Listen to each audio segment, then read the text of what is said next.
ಬೆಂಗಳೂರು ಉತ್ತರದಿಂದ ನಿಮಗೆ ಟಿಕೆಟ್ ಘೋಷಣೆ ಆಗಿದೆ ಸರ್. ಹೌದು, ಗೆಲುವಿನ ವಿಶ್ವಾಸ ಹೇಗಿದೆ? ತಯಾರಿ ಹೇಗಿದೆ? ಗೆಲುವಿನ ವಿಶ್ವಾಸ ಹೇಗಿದೆ? ತಯಾರಿ ಯಾವತ್ತೂ ಶುರು ಮಾಡಿದ್ದೀವಿ. ಇನ್ನು ಮುಂದೆ ನಾವು ಹಗಲು ರಾತ್ರಿ ಕೆಲಸ ಮಾಡಿ ನಮ್ಮ ಗೆಲುವು ಖಚಿತ ಮಾಡಿಕೊಂಡು ನಾವು ಎಲೆಕ್ಷನ್ ಕೌಂಟಿಂಗ್ ಡೇ ಎಲ್ಲರೂ ಸೇರೋಣ, ಅವತ್ತು ಸೆಲೆಬ್ರೇಟ್ ಮಾಡೋಣ.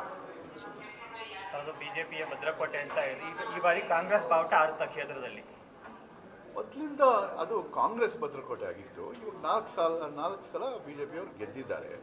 ಅದು ಏನೇನೋ ಸೆಂಟ್ರಲ್ ವೇವು, ಮೋದಿ ವೇವು, ಅದಕ್ಕೋಸ್ಕರ ಗೆದ್ದಿದ್ದಾರೆ.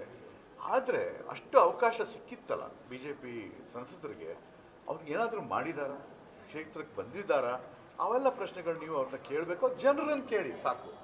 ಜನ ಹೇಳ್ತಾರೆ. ಎಲ್ಲಿ ಒಂದ್ಸತಿ ಬಂದರು, ಅದಾದಮೇಲೆ 5 ವರ್ಷ ಆದಮೇಲೆ ನೋಡ್ತಾ ಇದ್ದೀವಿ, ಏನು ಕೆಲಸ ಮಾಡಿಲ್ಲ. ಇಲ್ಲಿ ನಮ್ಮ ಸರ್ಕಾರ, ಕಾಂಗ್ರೆಸ್ ಸರ್ಕಾರ ಏನು ಮಾಡೋಕ್ಕೆ ಹೊರಟಿದೆ, ಅದನ್ನು ನಾವು ಸೆಂಟ್ರಲ್ ಗೌರ್ಮೆಂಟ್ನಲ್ಲೂ ಅದಕ್ಕೆ ಒಂದು additional double engine of a different sort ನಾವು ಮಾಡಿಕೊಂಡು ಒಂದು ಬೆಂಗಳೂರಿಗೆ ಏನೇನು ಮಾಡಬೇಕಾಗಿದೆ ಒಳ್ಳೆ ಕೆಲಸ ಮಾಡೋಕ್ಕೆ ನಾವು ತಯಾರಾಗ್ತಾ ಇದ್ದೀವಿ. ಅದ್ರ ಮೇಲೆ ನೋಡಿ, ನಾವು ಒಂದು ಒಳ್ಳೆ ಟೀಮ್ ಬೆಂಗಳೂರು ಕೊಟ್ಟಿದ್ದೀವಿ. ಯಂಗ್ 3 ಪ್ರೊಫೆಷನಲ್ಸ್, ಸೌಮ್ಯ ರೆಡ್ಡಿ ದಕ್ಷಿಣದಲ್ಲಿ, ಮನ್ಸೂರ್ ಅಲಿ ಖಾನ್ ಸೆಂಟ್ರಲ್ನಲ್ಲಿ, ನನ್ನ ಉತ್ತರದಲ್ಲಿ. ಏಕೆ ಅಂತಂದರೆ ಇದು ಈ ಕ್ಷೇತ್ರಗಳಲ್ಲಿ ನೀವು ನೋಡಿದ್ರೆ ಲಕ್ಷಗಟ್ಟಲೆ ಎಜುಕೇಟೆಡ್ ಪ್ರೊಫೆಷನಲ್ಸ್ ಇದ್ದಾರೆ. ಅವ್ರಿಗೆಲ್ಲ ಇಲ್ಲಿ ಹಿಂದಿನ 4-5 ವರ್ಷದಲ್ಲಿ ಬಿ ಜೆ ಪಿಯವರು 2-3 ಅವಧಿಯಲ್ಲಿ ಬಿ ಜೆ ಪಿ ಸಂಸದರು ಈ ನಮ್ಮ ನಗರವನ್ನು ನೆಗ್ಲೆಕ್ಟ್ ಮಾಡಿ ಎಲ್ಲ ಒಂದು ತೊಂದರೆ ಕೊಟ್ಟಿದ್ದಾರೆ.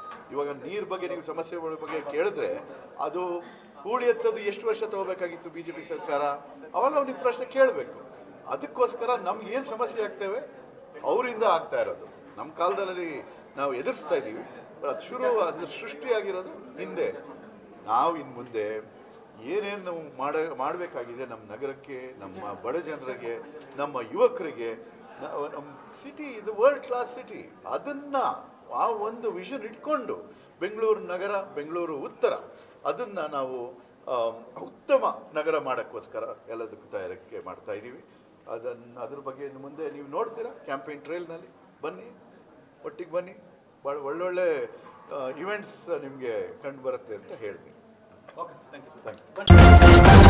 ನ್ಯೂಸ್ ಫಸ್ಟ್, ನಿರ್ಭೀತಿಯಿಂದ ನಿಮ್ಮ ಪರವಾಗಿ.